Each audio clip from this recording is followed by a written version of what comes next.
Buenas chicos, hoy toca vídeo de motores eléctricos. En este vídeo vamos a ver cómo funcionan los motores eléctricos, hablaremos un poquito sobre el campo magnético y cómo influye esto a la hora de generar ese movimiento. Luego hablaremos sobre dos tipos en concreto de motores eléctricos que son los más típicos y finalmente vamos a reparar un motor eléctrico y en paralelo vamos a diseñar uno y construirlo de tal forma que lo pongamos en un avión para ver si este proyecto es viable. Así que, sin más dilación, poneros el cinturón porque despegamos. Lo primero que tenemos que hacer es saber identificar las partes que tiene un motor eléctrico y principalmente son tres. La primera es el estator, es la carcasa, esa pieza que permanece estática cuando el motor se está moviendo. La segunda es el rotor, como su propio nombre indica, es aquella parte que gira sobre sí mismo y así generar ese movimiento. Y finalmente tenemos los imanes, que pueden ser permanentes o bobinados, que se suelen denominar inducidos.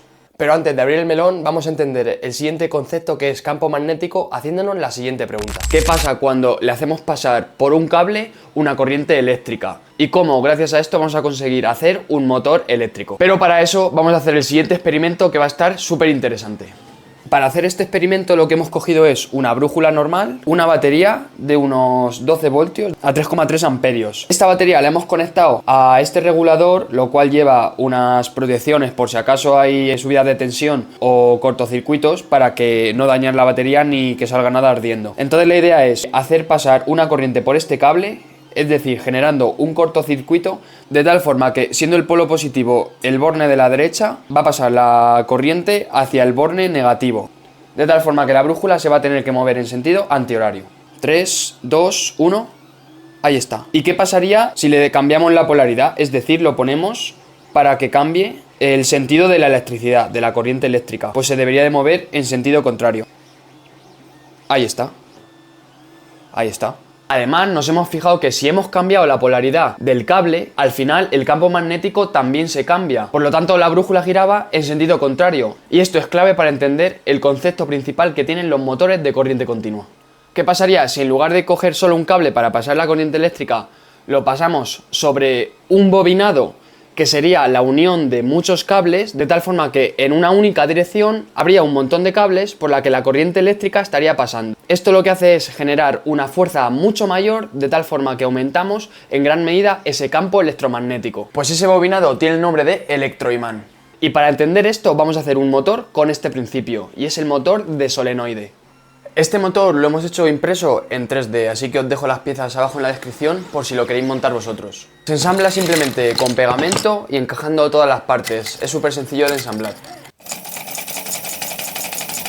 Para generar el movimiento, este motor utiliza la fuerza que genera el electroimán sobre la pieza metálica que tiene nuestra biela manivela. Entonces hay que jugar con abrir y cerrar el circuito dependiendo de la posición que tengamos la pieza metálica, que es la biela manivela. Cuando esta pieza metálica está fuera del electroimán, ahí es cuando necesitamos atraerlo, por lo tanto el circuito se queda cerrado gracias a la pieza que hay en el eje principal. Cuando pasa esta pieza metálica justo por el centro del electroimán, el circuito se abre y una vez sale la pieza metálica por la otra parte, por la parte derecha, se vuelve a cerrar el circuito de tal forma que otra vez generamos esa atracción magnética.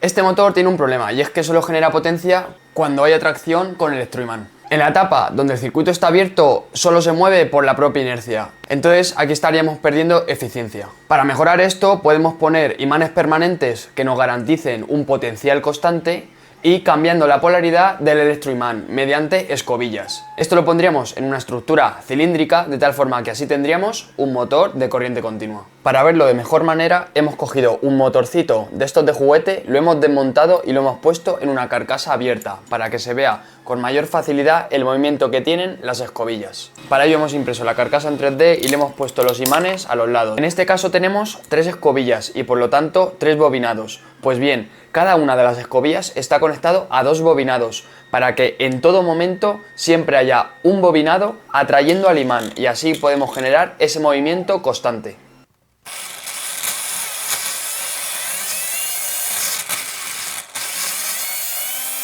Ahora vamos a explicar los dos grandes tipos que hay entre motores eléctricos, hablando en un rango que no sea industrial. En primer lugar tenemos los motores de corriente continua con escobillas. Se usan sobre todo en máquinas de andar por casa, como por ejemplo herramientas, lijadoras, taladros, caladoras. Pues bien, estos motores tienen la desventaja de que se desgastan un poquito más que los motores sin escobillas, no son tan duraderos y sobre todo consumen muchísimo más. Para variar la velocidad en un motor de corriente continua únicamente habría que aumentar el voltaje, ya que este motor se alimenta con dos cables que son positivo y negativo, y de esta forma aumentaríamos la fuerza electromagnética que tiene la bobina con los imanes permanentes, que es el estator, generando así mayor aceleración. Luego, los motores sin escobillas tenemos dos tipos: los motores sin escobillas normales y corrientes, que se pueden usar sobre todo en coches radiocontrol, drones, aviones u otro tipo de juguetes. Y luego tenemos otro tipo que son los motores paso a paso, que tienen una precisión angular súper buena y se usan sobre todo en máquinas 3D,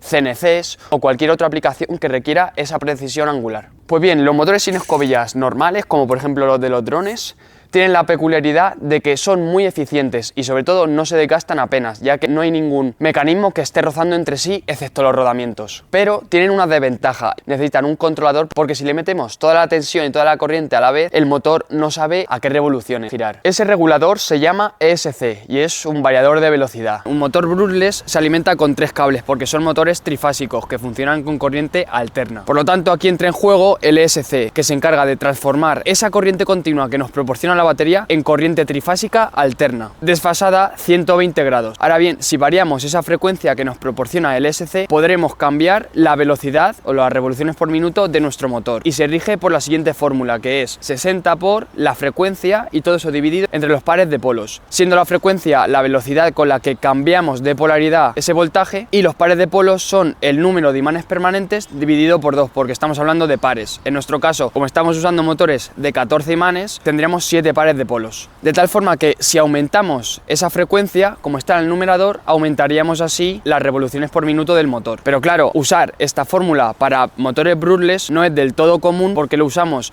en un montón de rangos de velocidades y tenemos la incógnita de que no sabemos la frecuencia a la que está trabajando nuestro ESC. Por lo tanto, usamos la hoja de características que nos proporciona el fabricante. Para poner un ejemplo claro, estamos usando un motor de 900 kV, lo que quiere decir que las revoluciones por minuto en vacío serían 900 por 16,8 voltios, que es el voltaje aplicado, dando como resultado 15.120 revoluciones por minuto. Estas revoluciones son un caso hipotético en el que no hay ninguna fuerza aplicada en el motor. Para sacar unas revoluciones reales habría que quitarle un 30%, quedándose así unas 10.000 revoluciones por minuto aproximadamente. Ahora bien, ya sabiendo las revoluciones por minuto a las que podríamos trabajar en un rango constante, podríamos despejar esa frecuencia de la fórmula anterior. Obtenemos una frecuencia de 1764 Hz. Para que os hagáis una idea, este motor lo uso en un avión de 2 metros aproximadamente de envergadura, y es que es un motor bastante común, que trabaja con un variador de 40 amperios. Pero la casa Secure nos ha traído estos ESCs que trabajan hasta 200 amperios, por lo tanto podremos mover motores impresionantes. Además, tienen salidas para alimentar cualquier otro componente y un ventilador, de tal forma que forcemos así la refrigeración. Por otra parte, nos traen unos tornillitos para fijarlos en la aeronave o la máquina que vayamos a hacer. Como veis, nos han traído dos unidades con dos versiones distintas para testearlos en alguna locura de proyecto, como por ejemplo un patín eléctrico, una bici o un Lodestar supersónico. Ponedme en los comentarios cuál sería una buena idea para probar estos ESCs, y el más votado lo hacemos, pero que no se os vaya la olla,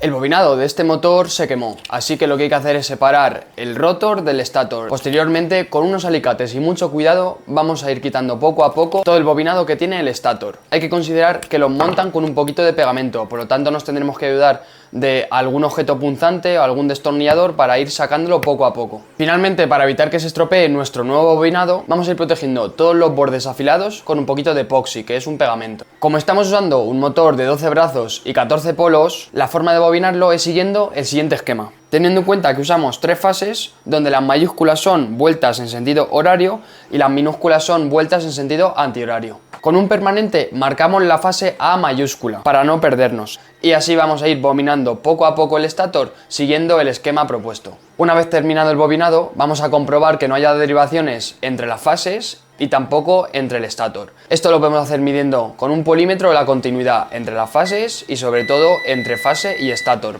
Una vez hecho esto tenemos que hacer la terminación, es decir, las conexiones finales, y hay de dos tipos. La terminación delta, que es una terminación en triángulo, y se caracteriza por tener unas mayores revoluciones pero con un menor torque. Por lo tanto, esta terminación se usa sobre todo para hélices un poquito más pequeñas. Por otro lado tenemos la terminación en estrella, que tienen menos revoluciones pero un torque mayor, por lo tanto podremos mover hélices más grandes. Esto hay que hacerlo reconociendo el principio y el final de cada fase siguiendo estos esquemas. Finalmente sacamos las 3 fases por la carcasa y ensamblamos todo el motor como lo desmontamos en su día, poniéndole los rodamientos, los tornillos y todos los clips que necesita. Ahora bien, le ponemos el SC y lo probamos, y como veis funciona a la perfección, así que ya lo podríamos montar en cualquiera de nuestros aviones.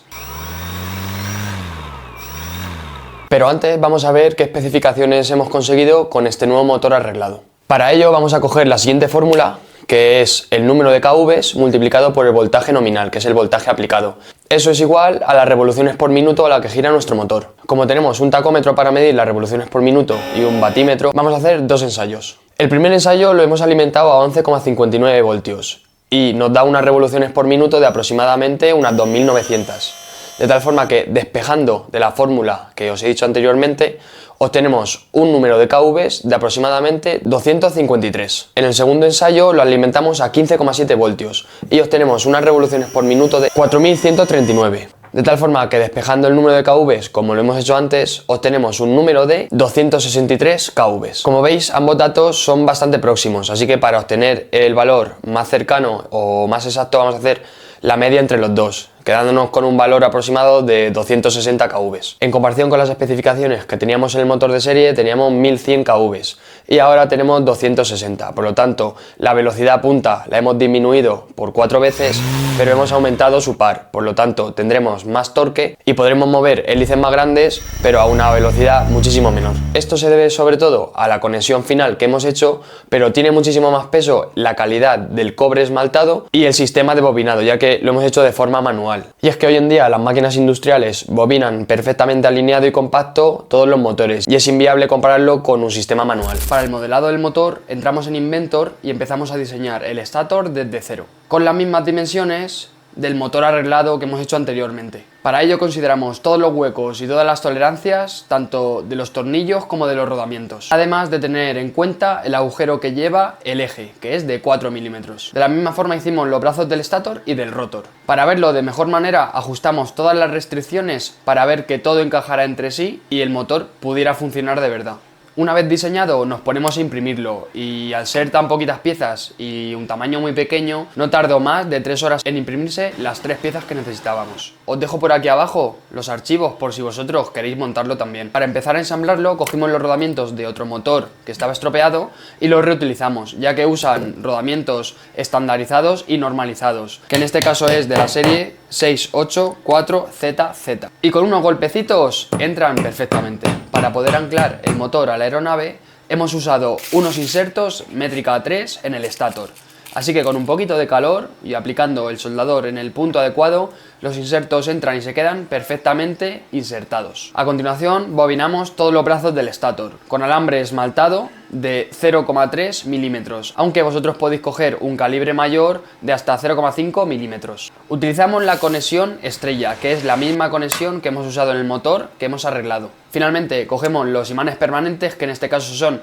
los polos de nuestro motor, y los ponemos en el rotor, en los huequecitos que hemos diseñado a posta para eso. En este caso estamos usando imanes de 8x4 por 2 milímetros de profundidad. Para concluir, insertamos el eje de 4 milímetros en el rotor, que es un ajuste por apriete. En la prueba en vacío al motor le costaba arrancar y no tenía casi fuerza, no cogía demasiadas revoluciones. La razón es porque al usar un material plástico en el stator, las fuerzas electromagnéticas no son lo suficientemente grandes como para poder mover con la suficiente fuerza el rotor. He intentado contactar con varias empresas de impresión 3D en material ferromagnético, pero los precios se disparan al poder imprimir esta pieza tan pequeña.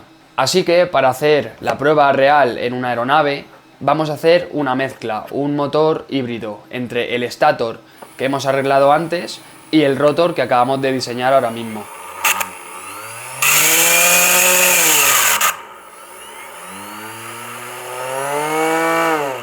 Antes de ponerle el motor al avión nos damos cuenta de que este no traía ni los servos del timón de dirección ni del estabilizador, así que los colocamos. Por otra parte nos damos cuenta de que los horns venían rotos, así que los cambiamos. Y verificamos de que todos los sistemas de control, tanto las superficies como los servos, se mueven correctamente. Por otra parte nos fijamos de que el motor no lleva bancada, así que cogemos un retal de carbono y con ayuda de resina y un poquito de fibra de vidrio lo vamos a dejar firme en el morro del fuselaje. Una vez esperadas 48 horas para que la resina cure y toda la bancada quede firme, podemos colocar el motor para que quede perfectamente alineado. Por otra parte diseñamos un cono impreso en 3D que venga exactamente la medida del diámetro del fuselaje y así podemos colocar la hélice para que quede totalmente aerodinámico. Como ya sabéis, es un motor con una mezcla, de tal forma que hemos puesto el stator que hemos arreglado con el rotor que hemos diseñado por nuestra cuenta, así que no hay más que decir, vamos al campo de vuelo y lo probamos. Bien chicos, hoy hace un día espectacular, así que vamos a aprovechar para probar el avión con el nuevo motor que le hemos puesto. Ahí está. ¡Vamos! Ahí está. Buen despegue, muy bien. Se nota que hemos perdido un pelín de potencia, pero si es que es lo normal, porque daros cuenta que lo hemos bobinado de forma manual y luego la calidad del cobre no es la mejor. Entonces, al final nos tenemos que adaptar un poco a los recursos que tenemos. Esto se puede ver sobre todo con los números que hemos dicho antes, ya que el motor original tenía unos 1100 kV y en este caso tenemos apenas 260, si no recuerdo mal. Entonces al final realmente le hemos quitado bastante potencia al avión, pero bueno, así que guay. Vamos a hacer una pasada que se vea bien el avión en cámara, aunque lo tenéis también con el dron. Ahí lo tenéis, ¿vale? Lo estamos aproximando. ¡Ahí está! ¡Qué bueno! Bien chicos, funciona bien, funciona bien. ¿Realmente merece la pena diseñaros vuestro propio motor o directamente arreglarlo? Pues mi consejo es que no, si lo vais a usar en algún modelo o alguna aeronave, que no queráis que se os rompa y que lo uséis de forma prolongada y continua. Además vais a tener que echar un montón de tiempo en bobinarlo, comprobar que no haya derivaciones al stator, vais a tener que volverlo a hacer, en fin, es un gasto de tiempo innecesario que un motor que ahora mismo vale 20 o 30 euros, pues lo tenéis nuevo y tenéis toda la potencia que saca. Ahora bien, si lo queréis hacer como modo experimento para aprender y adquirir nuevos conocimientos, está genial porque vais a saber cómo se bobina un motor, vais a saber las fases, la posición de los imanes, vais a controlar cómo funciona todos los hercios, todas las frecuencias que utiliza la corriente alterna. En ese caso es un proyecto perfecto para que vosotros podáis aprender. De hecho os dejo por abajo el enlace al motor diseñado para que vosotros podáis hacer también estas pruebas. Por cierto chicos, tengo muchas ganas de usar estos componentes, estos ESCs de la marca Secure, ya lo sabéis, porque se pueden usar para proyectos que requieran un montón de potencia, así que puede salir un proyecto muy chulo. Os animo en los comentarios a que me pongáis un montón de ideas. Bien chicos, y hasta aquí el vídeo de hoy, espero que os haya gustado, que os hayáis entretenido y sobre todo que hayáis aprendido algo nuevo. Así que nada, nos vemos en el próximo vídeo. Hasta luego chicos.